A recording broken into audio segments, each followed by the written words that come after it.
Hey, what's going on, guys? Welcome back to the Ultimate Garage Build series. As you can see, I've been doing a lot of stuff. So in the last couple of videos, I did the whole entire epoxy floor here in the garage. Up next, is getting the new storage cabinets that we're gonna be putting in. But I can't put those cabinets in until I take care of the walls. Now, the walls in here were never fully finished. It's basically just the drywall put up and paint put over it. So it doesn't look that great. As you can see here too, there's tons of holes all over the place. And so I patched all of that. Oh, by the way, if you've been watching, I don't know if you noticed that there's shelves up here. Really well installed. It was basically just, the previous owners just did it themselves, or made the shelving themselves, but it looked terrible. It was just plain wood with some plywood. And I didn't want that because I want nice stuff in here. So I took it down. The garage looks way bigger now, but I needed them down so that we could actually do the texture on the wall. I have never sprayed texture.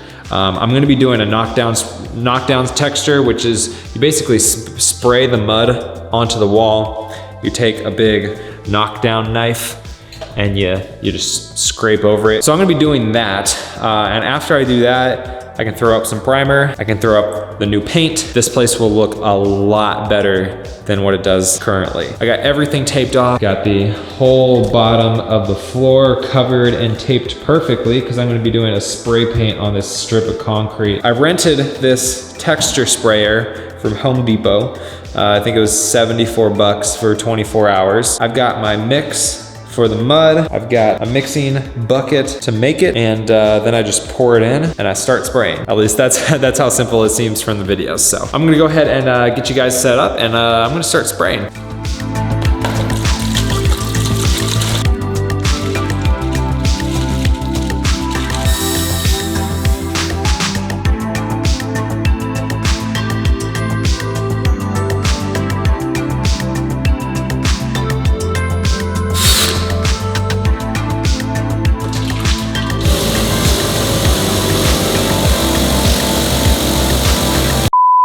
I think this one is broken. So it's got this, well, for one, it's supposed to have a little dial here that you can control the air, but it's not. And then this gauge right here is for this knob, and that controls the flow, except it doesn't actually work.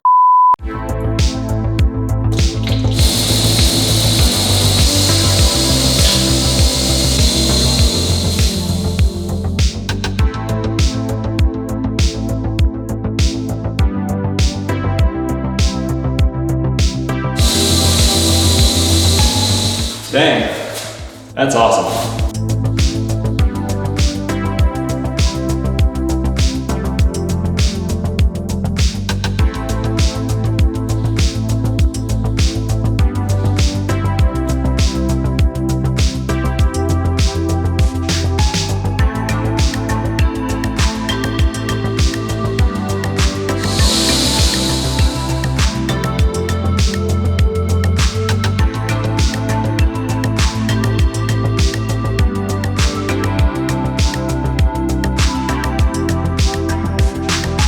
All right, guys, it's the next day, and I'm completely done with all the texture on the walls.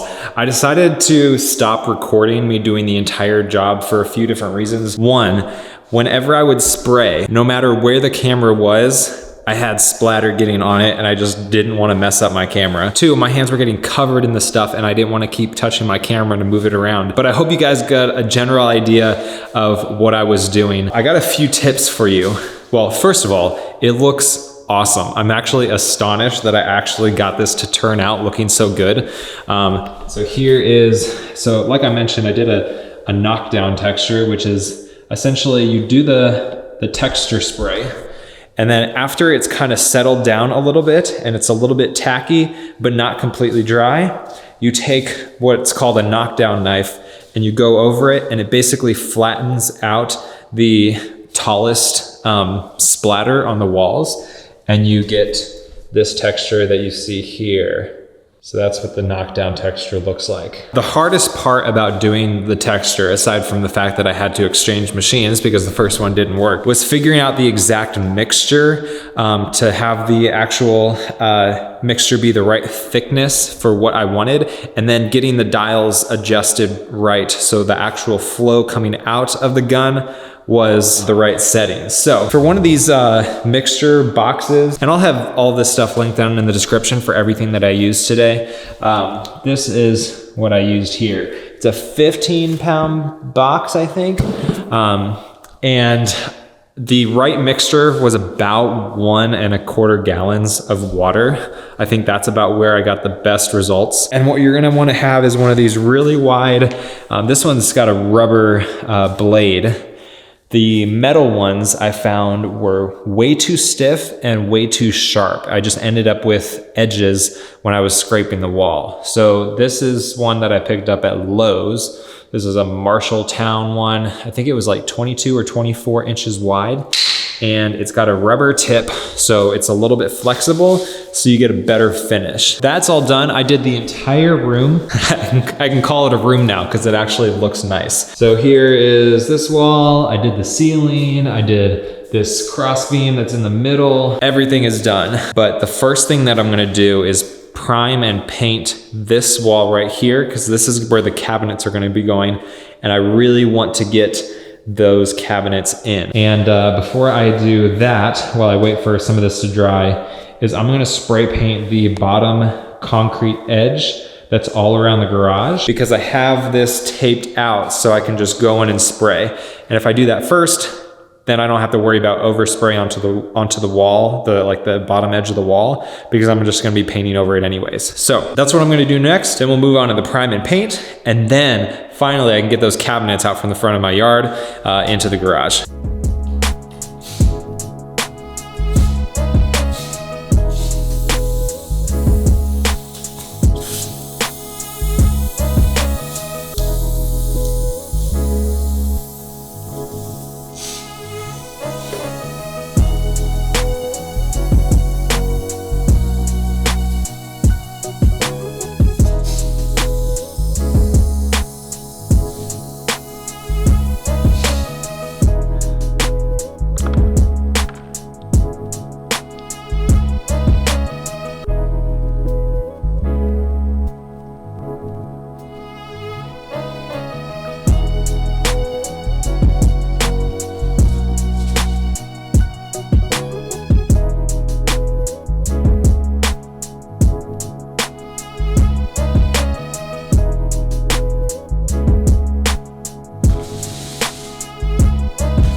I finished all of the primer on this wall along with some of the other areas. That was my plan. I wanted to do this wall first. I used up all the primer that I have. The 1 gallon that I had took care of all this wall into the ceiling. A few feet along this edge, a little bit up here. And then I did all around this garage door. Reason being is because I want to be able to get some paint up here so I can take off all of the masking that I did on the different mechanisms and everything for the garage door opener, so that I can open this once I get this wall painted and move the cabinets in. And then I can finish up all of the rest of it as I go forward. But it's probably going on a week and a half now, I think, that I've had all my stuff out in my front yard. I'm getting kind of sick of it, and I'm sure my neighbors are too. Now, I'm gonna be doing the paint. This is the one that I got. This is Catabatic Winds, I think. I think it should look pretty good. I think it'll look really nice with the floor. I am so stoked with how this wall is looking because it actually looks nice. It looks like it's the inside of a house now. Look how good this looks. Look at this. I mean, I know you guys weren't here in person, but this looked bad before. Plus I want to do some sound work in here to reduce the echo a lot more, but that's down the road. Right now, we're doing paint.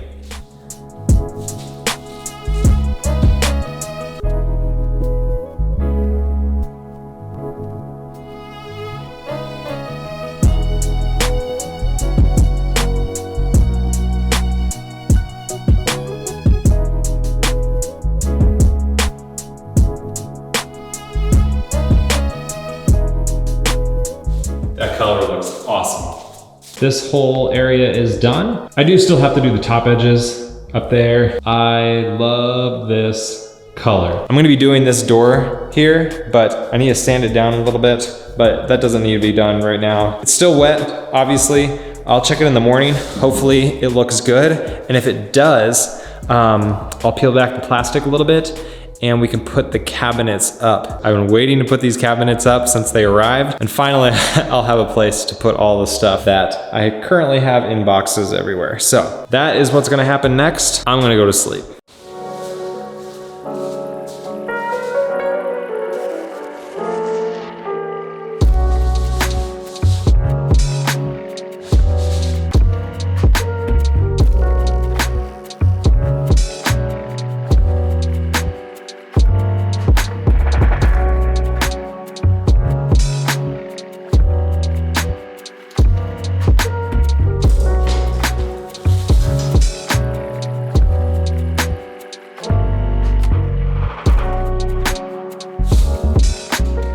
All right, so I finished up all of my 2nd gallon of primer, did the entire ceiling of the 1-car garage side, extended this out just like I wanted to. Moving on to the, back to the gray paint. So what I'm gonna do is, I got a little tool to do the edge of the wall where it meets the ceiling, so I don't have to tape anything off. I can just do a clean line right across. Move on to this wall, and I can take up the plastic here so we can move in the cabinets.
What do you guys think?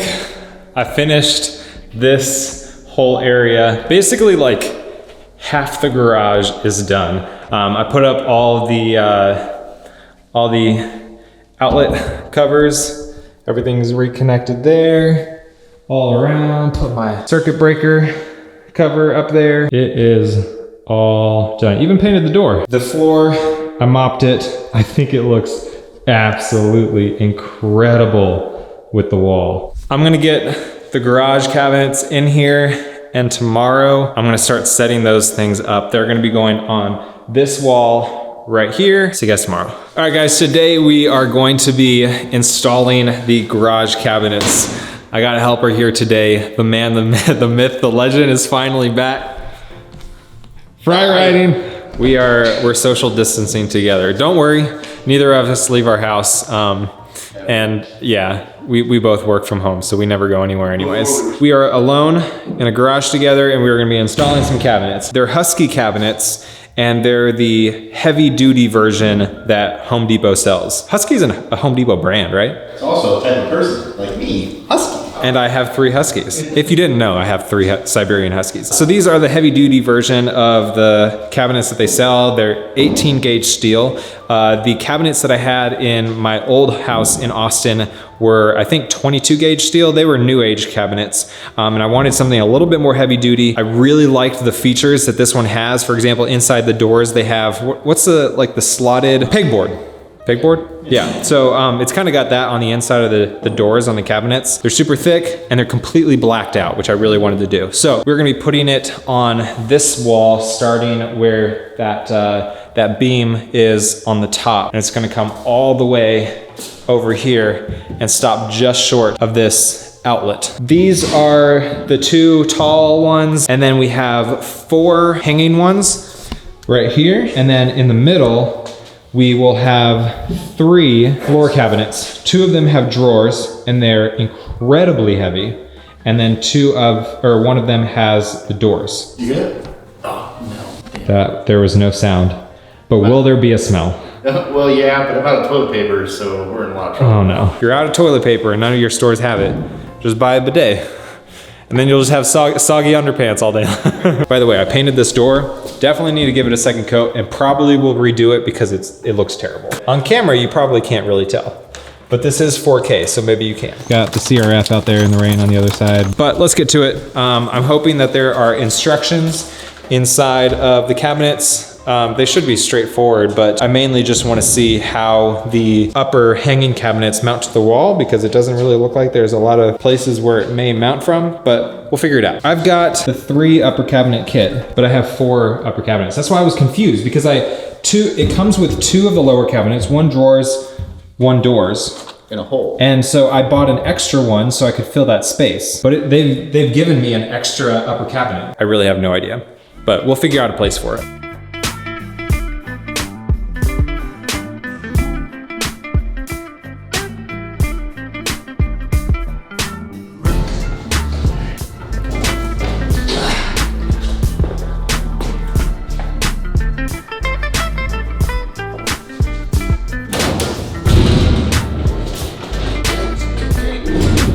So we keep finding little things that make these cabinets really nice. They've got these little caps that just come out of the floor that allows you to access the feet. So you can just stick a little hex socket in there and just turn it from the top.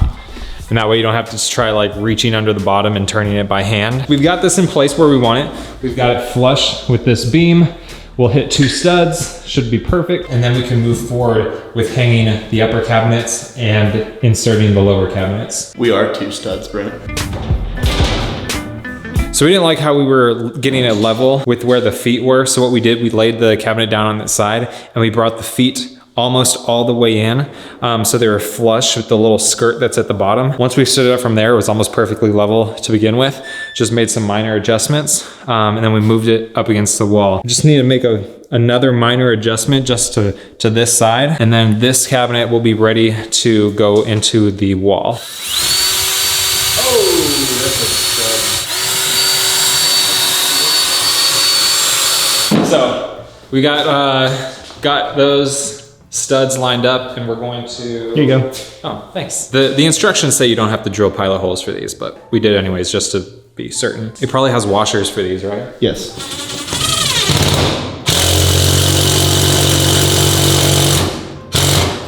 Hit it with the Ugga Dugga.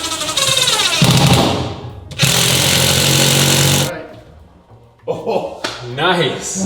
Solid as a rock, eh, Marv? See that perfect seamless gap there? Here, Fry, why don't you explain how these upper cabinets mount? Which is literally a TV mount. If you've mounted a TV, you can do this. See these little bumps right here? Yeah. So check this out. There's a little indentation right there that these go in. So that way you know it's lined up. And now if you level this, which is easy because it comes with a level. It's built in. You Ugga Dugga that sucker right in. It just hangs like a monkey. My mind's telling me no about my body.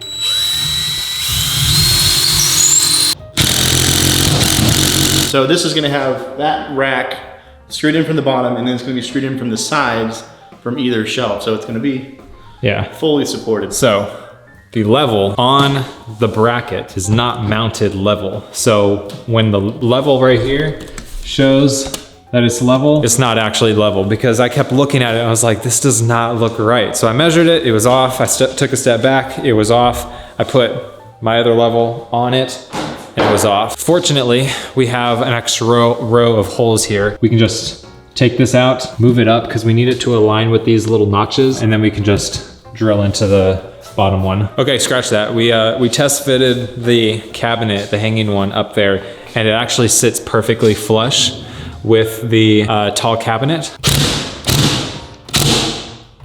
So from here, we'll put this cabinet up. Through these holes in the side, it mounts to the hanging cabinet. So you not only mount it to the stud, but you mount it to the tall cabinets that it's next to. Okay.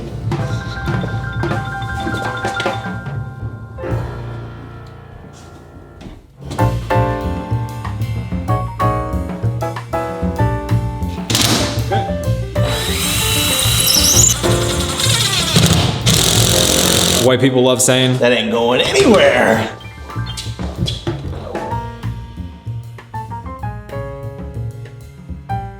Smell like sheep.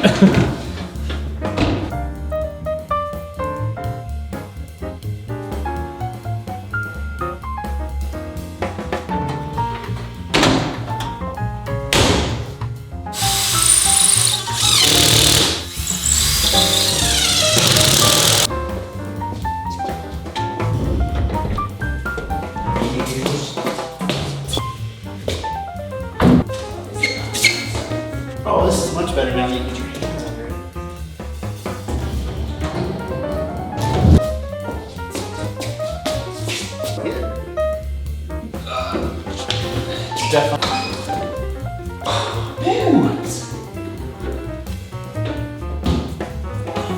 All three of these in, they are not mounted to anything. They're just heavy, and Big enough, I could lay on it. all of these are like super sturdy too. So, all right, so we've got the last tall cabinet in place, but we've run into a little bit of a snag because there is a 1/2 to 3/4 of an inch gap between the last upper cabinet and the top cabinet. We're kind of figuring out how we can get things adjusted so it looks the best. All right, I think we got to figure it out. We adjusted the feet a little bit on the lower cabinets so that we were able to get that completely flushed out to the left side. And then we loosened up so that we could move them just ever so slightly. So there's a very, like an 1/8 of an inch of a gap between them. And then we got this shoved up against it with what we saved from the bottom. We're looking real good. So we're gonna get the upper cabinet secured to the tall cabinet on the right side and we'll be good to go. All right guys, so it's a few days later, but we finished up all of the cabinets. We even hung up the last upper cabinet, the extra one that I had. And I put away all the stuff that I had sitting in the middle of the garage. So here are all of the cabinets. Got all the bikes lined up. They're looking good. Oh, I'm so excited. The cabinets, I am so happy with how these turned out. Like I've said before, there's a lot of really nice features with these and they're super sturdy. Like everything, so we got all the cabinets, they bolt together between them on the inside. And so everything is super solid. Since we sold our old house in Austin, I have not had a real nice garage setup for the builds. And finally we have it again. I'll have everything linked in the description that I've done here. The paint colors, the cabinets, the information on the texture sprayer and things like that. I'm really, really happy with how this looks. Let me know what you guys think down in the comments. If you guys enjoyed the video, if it helped you out, make sure you hit that like button. It really, really does help me out. You guys have been awesome. I've been Motonosity. If you want to get any of my merch, you can get it at motonosity.com/shop. But that's gonna be it for today. Remember, life spread with horsepower, keep life lived, and I'll see you guys in the next one.